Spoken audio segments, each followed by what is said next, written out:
Dear teachers, welcome to JSN English Learning. We are with Unit 9 of the revised PGTRB syllabus. But before that, we have happy news, right?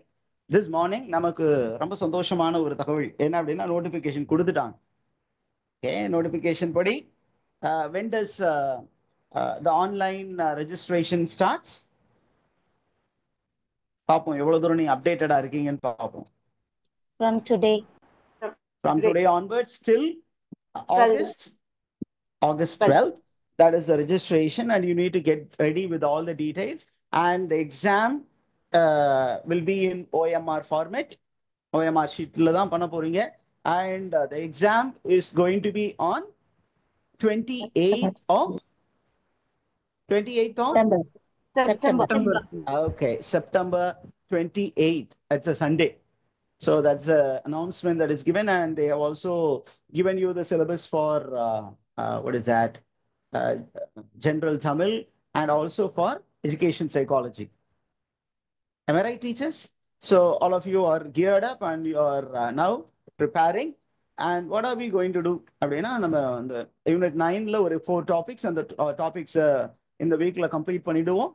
And then we will go in full-fledged with the online test. Okay, you are with us. அதனால என்ன பண்ண போறோம் அப்படின்னா the Google form test அதே மாதிரி போயிட்டு இருக்கும். And I'm also extending it to the wider audience by conducting a PDF test, and you will also get all those PDF tests. Okay, ஒவ்வொரு யூனிட்டுக்கும் ஒரு 110 கொஸ்டின் போட்டு PDF டெஸ்ட் அந்த டேட்ஸும் போட்டிருக்கேன். அந்த டேட் படியும் நான் அப்லோட் பண்ண ஆரம்பிச்சிருவேன். ஸோ அதுவும் உங்களுக்கு வந்து சேரும். ஓகே, ஒரு 5 test, first 5 units followed by half unit test. அதாவது அந்த half 1 to 5 யூனிட்ஸ் ஒரு 110 கொஸ்டின்ஸ். அப்புறம் யூனிட் 6ல இருந்து 10 வரைக்கும் ரெகுலரா டெஸ்ட். அப்புறம் another half unit test அப்படின்னு கேட்டீங்கன்னா half model test, not unit test, half model test. அப்படின்னா யூனிட் 6ல இருந்து 10 வரைக்கும். அதுக்கப்புறம் 2 full model test. This is the plan. அதனால I'll share the brochures with you, and you can share it with your friends who are preparing. If they are willing, let them join us. Okay, you will get detailed questions, and they will also get a model test experience. சரியா? இப்போ நம்ம இந்த topic உள்ள போயிடுமா? Unit 9 தானே, நம்ம அந்த last ஒரு 4 டாபிக்ஸ் இருக்கு. அதுல we will start a discussion on the history of English language teaching. Okay, my dear teachers, நம்ம ஏற்கனவே சொல்லி இருக்கிறேன். இந்த டாபிக் ஏற்கனவே நம்முடைய யூடியூப் சேனல்ல இருக்கு. JSN இங்கிலீஷ் லேர்னிங் அப்படிங்கிற யூடியூப் சேனல்ல இந்த வீடியோஸ் எல்லாம் இருக்கு. எங்க சார் இருக்கு அப்படின்னு கேட்டீங்கன்னா ELT ஓல்டு சிலபஸ்ல எந்த யூனிட் இருக்கோ அந்த யூனிட் உடைய பிளேலிஸ்ட்ல இருக்கும். இன்னும் கொஞ்சம் டீடைல்ஸ் ஆட் பண்ணி இருக்கேன். Because every time that we present it should be bit comprehensive. அதனால காம்ப்ரிஹென்சிவா கொஞ்சம் ப்ரிப்பேர் பண்ணியிருக்கேன். I will be presenting it. Shall we begin, teachers? Yes, sir. Okay, what do you mean by ELT? ELT is அதனுடைய expansion என்ன அப்படின்னா English language teaching. அப்ப English language teaching யாருக்கு English language teach பண்ணணும் அப்படின்னு கேட்டீங்கன்னா English to the foreign country, to foreigners.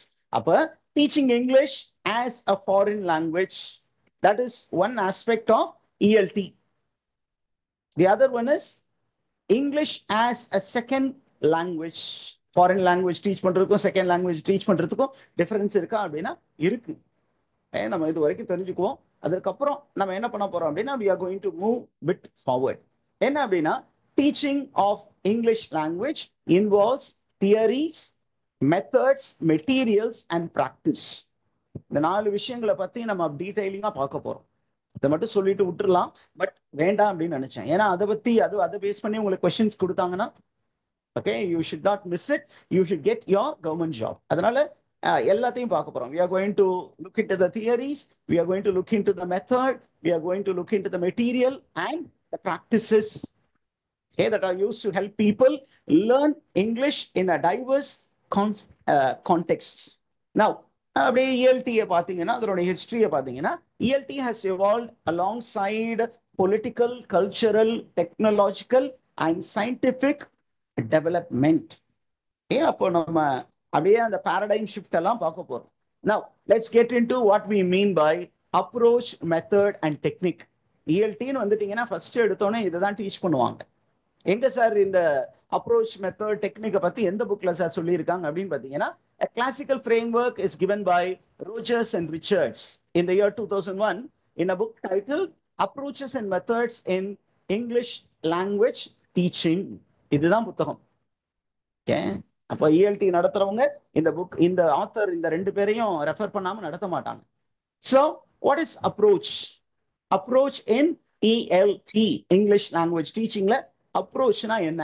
When we say approach, it is the broadest level of thinking. ஒரு பரந்துபட்ட ஒரு எண்ண ஓட்டம். It refers to the theoretical view or the philosophy about certain things. The theoretical view about the nature of language, what a language is, a system of rule, or a tool of communication, or is it a habit? What is language? அந்த மொழியின் இயல்பு என்ன அப்படிங்கிறத பத்தி படிக்கக்கூடியது தான் approach. Okay, ஒரு அப்படியே ஒரு ஜென்ரலா ஒரு broader viewல what is the theory behind language, what is the philosophy behind language, what is the nature of language, what is the nature of language learning அப்படின்னு படிக்கிறது. அதுதான் அப்ரோச். இப்ப அந்த அப்ரோச்குள்ள ரொம்ப முக்கியமான விஷயம் என்ன அப்படின்னா, approach always comes with an axiom. Approach எதோட வருது? It also comes with an axiom. What do you mean by an axiom? A set of beliefs or assumption. ஒரு நம்பிக்கை, அந்த நம்பிக்கையோடு தான் ஒவ்வொரு தியரியும் வரப்போகுது. And this axiom is going to actually change the teaching pedagogy, the teaching methodologies, and the techniques that are going to be involved. ஒரு பெரிய framework, அந்த ஃப்ரேம்வொர்க் உள்ள அந்த ஃப்ரேம்வொர்க் அந்த பேஸை வச்சுக்கிட்டு, ஏன்னா ஃபவுண்டேஷன், அந்த ஃபவுண்டேஷனுக்கு மேல தான் என்னென்ன மாதிரி பண்ண போறோம், மெத்தடாலஜி என்ன, அந்த மெத்தடாலஜிக்கு நம்ம யூஸ் பண்ணக்கூடிய டெக்னிக் அப்படிங்கிறத பார்க்க போறோம். Are you there, teachers? Did you understand that? இன்னும் கொஞ்சம் உங்களுக்கு டீடைலிங் கொடுக்கணும் அப்படின்னு முடிவு பண்ணேன். So let's check into or look into what are the common approaches in ELT. ஒரு அப்படியே நட்ஷெல்ல சொல்லணும்னா, these are the approaches in ELT. What are the approaches? Structural approach. And the structural approachல underlying belief system, நம்ம சொன்னோம்ல axiom. What is the underlying axiom? What is the underlying belief system அப்படின்னா, structural approach believe that language is a system of structure. There is a pattern in language. நமக்கு structuralism அப்படின்லாம் நீங்க கேள்விப்பட்டிருப்பீங்க.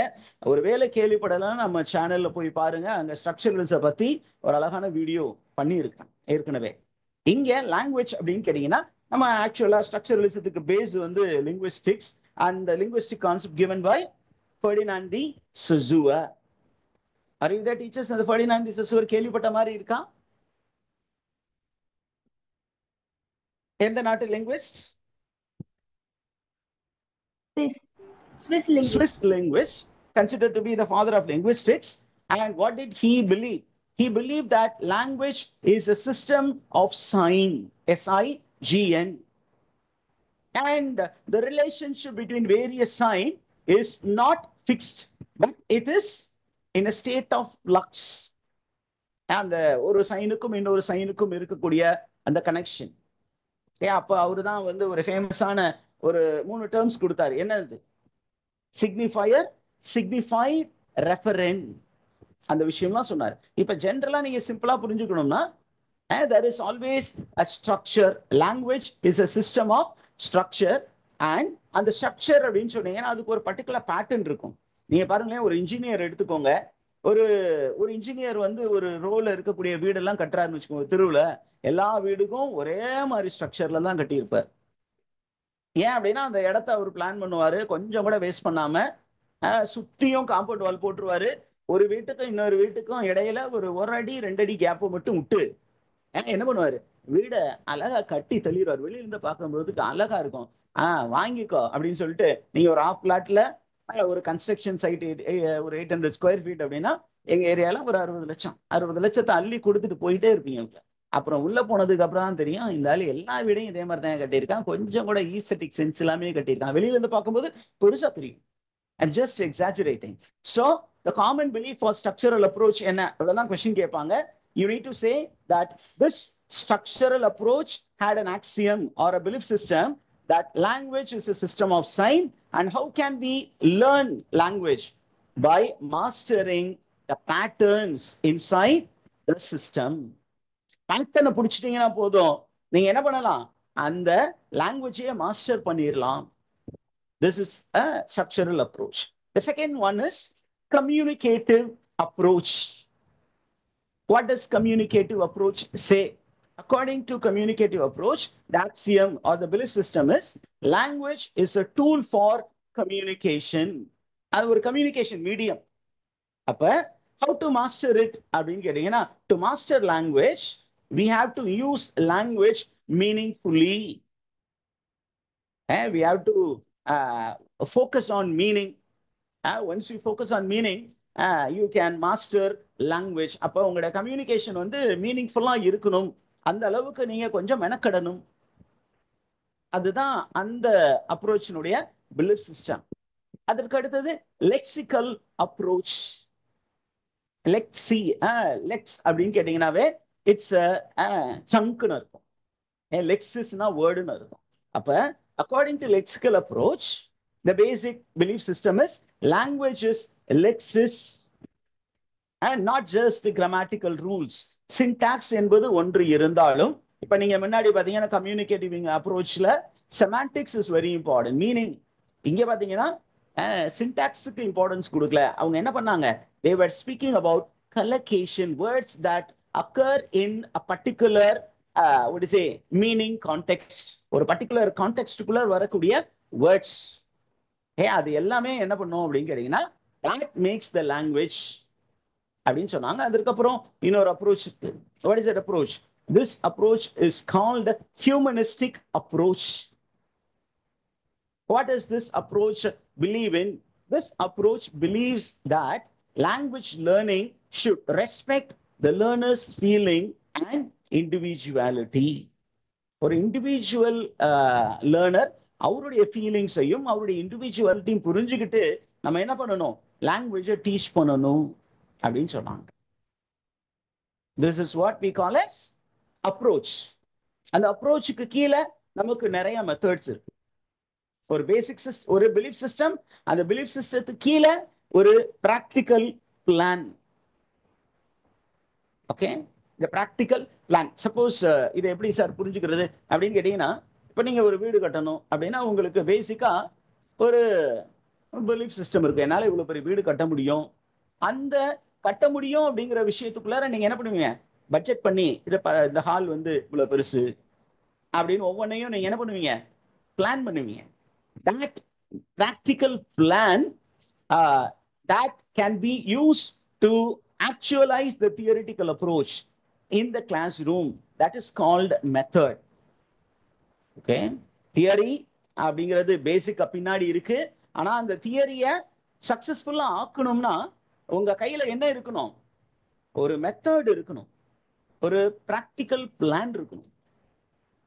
ஓகேவா? இப்போ நான் ஃபார் எக்ஸாம்பிள் ஆன்லைன் கிளாஸ் எடுக்கணும், அப்போ உங்களை நல்லா பாஸ் பண்ண வைக்கணும், நல்லா சொல்லி கொடுத்து பாஸ் பண்ண வைக்கணும் அப்படிங்கிறது தான் என்னுடைய ஆக்சியம்.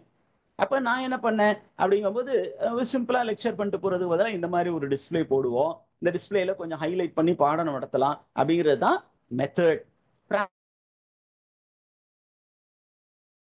என்னென்ன விஷயத்தை கொடுத்தா அந்த ஸ்டூடெண்ட்ஸுக்கு இது போய் சேரும் அப்படிங்கும்போது ஒரு அதுல ரொம்ப முக்கியமா என்ன வரும் அப்படின்னு கேட்டீங்கன்னா, இந்த பிராக்டிக்கல் பிளான்குள்ளார all your lesson plan structures will come. நீங்க பிஎட் எல்லாம் படிச்சுட்டு வந்திருக்கிறீங்க, அதனால பாத்தீங்கன்னா அந்த lesson plan structures, how a syllabus should appear. When we say syllabus, not just the books, the task that you actually create, the objective that you frame, the outcome that you expect, இது எல்லாமே இந்த method குள்ளார வரும்.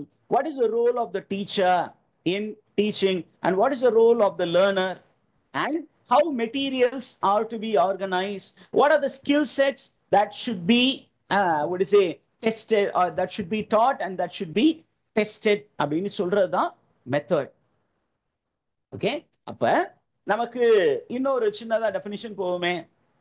Okay, when an approach is approach வந்து எப்படி இருக்கு அப்படின்னு கேட்டீங்கன்னா, approach is not prescriptive, it is only descriptive, whereas a method is more prescriptive than an approach. Okay, அப்ப இந்த தியரிய ஒரு அப்படியே ஒரு அவுட்லைன் இருக்கிறதுக்கு ஒரு சிஸ்டமேட்டிக் ஃபார்ம் கொடுக்கிறது தான் method. Did you get that, teachers? புரிந்ததா? Now let's get into the example of methods. முன்னாடியே சொல்லிடுறேன், பின்னாடி இன்னும் கொஞ்சம் எக்ஸ்பேண்ட் பண்ணி நடத்த போறோம், அவ்வளவுதான். Are you there, teachers? Yes, sir. இப்போ the grammar translation method அப்படிங்கும்போது the grammar translation method என்ன பண்ணும் அப்படின்னு கேட்டீங்கன்னா, it comes under the approach called classical and structural. Okay, and then இதுல கேரக்டரிஸ்டிக்ஸா என்ன பண்ணுவாங்க அப்படின்னா, டிரான்ஸ்லேஷனை பயன்படுத்துவாங்க, கிராமர் ரூல்ஸ்க்கு இம்பார்ட்டன்ஸ் கொடுப்பாங்க, பைலிங்குவல் டெக்ஸ்ட கையில எடுத்துக்குவாங்க. டைரக்ட் மெத்தட் எதுக்குள்ள வரும் அப்படின்னு கேட்டீங்கன்னா, it comes under naturalistic approach or immersion approach. Means இமர்ஷன்னா completely involving the learner into it. இதுல பாத்தீங்கன்னா நோ L1 யூஸ். L1னா மதர் டங் யூஸ் பண்ணவே மாட்டாங்க. டைரக்டா என்ன டங், ஃபார் எக்ஸாம்பிள் இங்கிலீஷ்னா இங்கிலீஷ் டீச் பண்ண போறீங்க, தமிழ், அதாவது நீங்க கிராமர் டிரான்ஸ்லேஷன் மெத்தட்ல தமிழ் இங்கிலீஷ் பைலிங்குவலிசம் பயன்படுத்தலாம். ஆனா டைரக்ட் மெத்தட்ல teacher never speaks in for example mother tongue Tamil. அந்த தமிழ் ஆடியன்ஸ்க்கு அப்படின்னா தமிழ்ல பேசவே மாட்டாங்க. he or she will be keep on lecturing in English. Maybe she will slow down or he will slow down or simplify things for the learner. And the main focus will be on spoken language, and the words that are focused are everyday phrases. அடுத்தது, we have a method called audio lingual method. கொஞ்சம் புரிஞ்சுக்கிற கஷ்டமா இருந்துச்சுன்னா இது எல்லாத்தையும் டீடைல்டா பின்னாடி நடத்த போறோம். ஒரு ஃபார்மேட் போட்டு உங்களுக்கு நான் கொடுத்துட்டேன்னா நீங்க அங்க பார்த்துட்டு பின்னாடி வர்றது அப்படியே ஒரு தடவை நம்ம வீடியோவையும் பார்த்துட்டு அந்த புக் அந்த லெசனையும் வாட்ச் பார்த்துட்டீங்கன்னா, you will be thorough with this lesson. You will not miss a single question. Take it from me, teachers. பாருங்களேன், audio lingual method அப்படின்னு வந்தீங்கன்னா, இந்த audio lingual methodக்கு வந்து இன்னொரு பேர் வந்து military method. என்ன மெத்தட் டீச்சர்ஸ்? military method. அந்த military method அப்படின்னு பார்க்கும்போது இதுல வந்து எல்லாமே ஸ்ட்ரக்சர்டா இருக்கும். லாங்குவேஜை ஸ்ட்ரக்சர் பண்ணி கொடுத்துருப்பாங்க. ஒரு பர்டிகுலர் பிஹேவியரல் பேட்டர்னை எதிர்பார்த்து செய்யக்கூடிய ஒரு ஆக்டிவிட்டி. ஏன் அப்படின்னு கேட்டீங்கன்னா, அந்த மிலிட்ரியில இந்த சோல்ஜர்ஸ், யங் சோல்ஜர்ஸ் கொண்டு போய் ஒரு ஃபாரின் லேண்ட்ல விட்டுருவாங்க. அந்த ஃபாரின் லேண்ட்ல அவங்க அடாப்ட் பண்ணணும் அப்படின்னு கேட்டீங்கன்னா, அந்த ஃபாரின் டங் அவங்களுக்கு தெரிஞ்சிருக்கணும். அப்ப அந்த ஃபாரின் டங் எப்படி சார் கத்துக்க வைக்கிறது அப்படின்னா, நீங்க உட்காந்து கிளாஸ் ரூம்ல போய் ஒரு 6 வருஷம் 7 வருஷம் படிச்சு அதுல டிப்ளமா வாங்கி ஒரு 6 ஸ்டேஜ் 7 ஸ்டேஜ் அப்படின்னு லாங்குவேஜ் எல்லாம் படிக்கிறாங்களா, அந்த மாதிரி எல்லாம் படிக்கிறதுக்கு நேரம் இருக்காது. நேரம் கொண்டு போய் இறக்கி விடணும். அப்ப ஷார்ட் டியூரேஷன்ல என்ன பண்ணணும் அப்படின்னா, ஒரு நேட்டிவ் ஸ்பீக்கர் வந்து பேசக்கூடிய ஒரு ஆடியோ டேப் போடுவாங்க. அதை அப்படியே இவங்க என்ன பண்ணணும், இமிட்டேட் பண்ணணும். அதுல இருக்கக்கூடியதை imitation by imitating we also learn. இதுல அவங்க மெயினா கேரக்டரிஸ்டிக்கா என்னென்ன விஷயம் வச்சிருப்பாங்கன்னா, ட்ரில்ஸ் வச்சிருப்பாங்க, ரெப்படிஷனுக்கு ரொம்ப இம்பார்ட்டன்ஸ் கொடுப்பாங்க. அப்புறம் ஒரு பர்டிகுலர் அந்த லாங்குவேஜ் பேசும்போது அதற்கான ஒரு பிஹேவியரல் ஹேபிட் ஃபார்மேஷனையும் ஃபோக்கஸ் பண்ணியிருப்பாங்க. Then we have something called Suggestopedia. Suggestopedia பத்தி கொஞ்சம் டீடைலிங் அப்புறம் நம்ம சொல்றேன். இப்போ just get to know that it is a humanistic approach. A humanistic approach அப்படின்னு சொன்னீங்கன்னா, we teach by suggesting, by appealing to the emotions and the feeling level of the learner. அதற்கப்புறம் communicative language teaching, which is very popular now. இது நம்ம ஏற்கனவே உங்களுக்கு நிறைய பேருக்கு தெரிஞ்சிருக்கும். என்ன அப்படின்னு கேட்டீங்கன்னா, we try to focus on communication. We make students involved in authentic task. அதற்கப்புறம் task-based language teaching. This is also a communicative approach. Here, learning happens through meaningful task. நமக்கு task design பண்ணி அந்த ஒரு கான்டெக்ட்ல கொடுத்து அவங்கள அந்த டாஸ்க் செய்ய வைக்கணும். இது எல்லாமே நமக்கு இருக்கக்கூடிய approach. With that we move on to what is a technique. டெக்னிக்னா ஒன்றும் இல்லை, நமக்கு மெத்தட் கையில் இருக்கு. இந்த மெத்தடை என்ன பண்ணணும், கிளாஸ் ரூம் ஆக்டிவிட்டியா என்ன பண்ணணும், மாடிஃபை பண்ணி அதர் ஸ்டூடெண்ட்ஸ் கொண்டு போய் by making an activity work we make a methodology effective, and by making the methodology effective நம்ம என்ன பண்ண போறோம், we are going to make a theory strong. அவ்வளவுதான். ஓகே, அப்ப டெக்னிக் அப்படிங்கிறது அப்படியே an outcome. It's very very close to the classroom. Are you there, teachers? அப்ப what are the techniques that are adopted by various methods அப்படின்னு பார்த்துட்டு போயிடுவோமே. என்ன அப்படின்னா audio lingual method அப்படிங்கும்போது there is a technique called substitutional drill. Audio lingual மெத்தட்ல என்ன technique பயன்படுத்துவாங்க, substitution drill. For example I like mango, அந்த லைக்குக்கு பதிலா வேற ஒரு வேர்டை வந்து நீங்க மாத்தி சொல்லணும். ஃபர்ஸ்ட் ஐ லைக் மேங்கோன்னு எல்லாரும் சொல்லி முடிச்சிருவாங்க. இப்ப என்ன சொல்லுவாங்க, லைக்குக்கு பதிலா ஒரு சினோனிமை தூக்கி உள்ள போடுங்க. அப்படின்னா லைக்குக்கு பதிலா என்ன வேர்பு போடலாம்,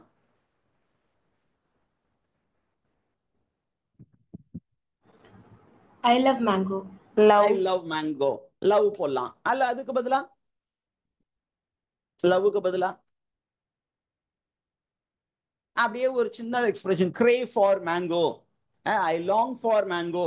அந்த மேங்கோக்கு பதிலா வேற வேற, ஓகே, ஐக்கு பதிலா யூ அப்படின்னு மாத்தி மாத்தி போட இட் இஸ் கால்ட் சப்ஸ்டிடியூஷனல் drill. அதுக்கு அடுத்தது கம்யூனிகேட்டிவ் அப்ரோச்ல பாத்தீங்கன்னா they focus on something called information gap. பார்த்துருப்பீங்க, அதுல ஏ பி அப்படின்னு ரெண்டு கேரக்டர்ஸ் கொடுத்துருப்பாங்க. அப்ப அது ஃபுல்லாமே ஃபில் பண்ணி வச்சிருப்பாங்க இன் 5 to 6 எக்ஸ்சேஞ்சஸ். இப்போ என்ன பண்ணுவாங்கன்னா இன்ஃபர்மேஷன் கேப்னு வரும்போது அந்த ஏல இருக்கிற விஷயத்த அந்த கொஸ்டினை எடுத்து விட்டுருவாங்க, ஆன்சர் மட்டும் வச்சிருப்பாங்க. Then after reading the whole passage you need to supply the question. ஒரு பர்டிகுலர் கீவேர்டை மட்டும் ரிமூவ் பண்ணியிருப்பாங்க. That is call information gap exercise. அதற்கப்புறம் total response, total physical response. இது ஹியூமனிஸ்டிக் தியரியில வரும். இவங்க என்ன பண்றாங்க அப்படின்னு கேட்டீங்கன்னா ஒரு பர்டிகுலர் பிசிக்கல் கமெண்ட் சொல்லுவாங்க. சிட் அப்படின்னா உட்காருவாங்க, ஸ்டாண்ட் அப்படின்னா எந்திரிப்பாங்க. So by sitting they will also learn the word. Dance அப்படின்னா they will also dance and they will learn that this is dance. The teacher will perform a model. யாரோ பாத்திரத்தை போட்டு உருட்டுறீங்க, teachers kindly concentrate on the lesson. பாத்திர பண்டத்தை அப்புறம் உருட்டிக்கலாம். Okay, now come to role CLT or direct method. சிஎல்டினா என்னன்னு சொன்னோம், கம்யூனிகேட்டிவ் லாங்குவேஜ் டீச்சிங். இன்னொன்னு டைரக்ட் மெத்தட். இந்த ரெண்டு மெத்தடுமே யூஸ் பண்ணக்கூடிய ஒரு classroom technique. It is role play. ரெண்டு பேரை ஒரு பர்டிகுலர் இடத்துல விட்டுக்கணும். Suppose in railway station between a passenger and the TTR, ஒரு hotel between what is a customer and the receptionist அப்படின்னா அவங்க ரெண்டு பேரும் பேச விடணும். அப்ப ரியல் லைஃப் சிச்சுவேஷன்ஸ அப்படியே ரீக்ரியேட் பண்ண வைக்கும் போது they will also learn the culture and the specific words. If they struggle, the teacher will intervene and give them the vocabulary. And then you have another method called silent method. இது எங்க sir வருது அப்படின்னு கேட்டீங்கன்னா பின்னாடி நான் explain பண்ணுவேன், தெரிஞ்சு வச்சுக்கோங்க. The silent methodல என்ன பண்ணுவாங்கன்னா they use something called Cuisine rods. Cuisine rodsனா கலர்ஃபுல் ராட்ஸ் வச்சிருவாங்க. இந்த ராட்ஸை இப்போ ஃபார் எக்ஸாம்பிள் ப்ரிப்போசிஷனை டீச் பண்ணணும்னு வச்சுக்கோங்களேன், ஒரு ராடை தூக்கி ஒரு கலர் ராடை வச்சு டேபிள் மேல வச்சிருவாங்க. அப்ப அதை பார்த்தோன்னே the teacher will just point at the rod. அப்ப the student will say the rod is on the table. அப்ப அப்படின்னு கேட்டாங்கன்னா the rod is above the table. அந்த ராடை தூக்கி அவங்க கீழே வச்சாங்கன்னா என்னன்னு சொல்லுவாங்க students, The rod is below the table. கீழே வச்சா அவ்வளவுதான். That is what. So automatically these three things are stated by Richards and Rogers. என்ன புக்ல சொன்னாங்க?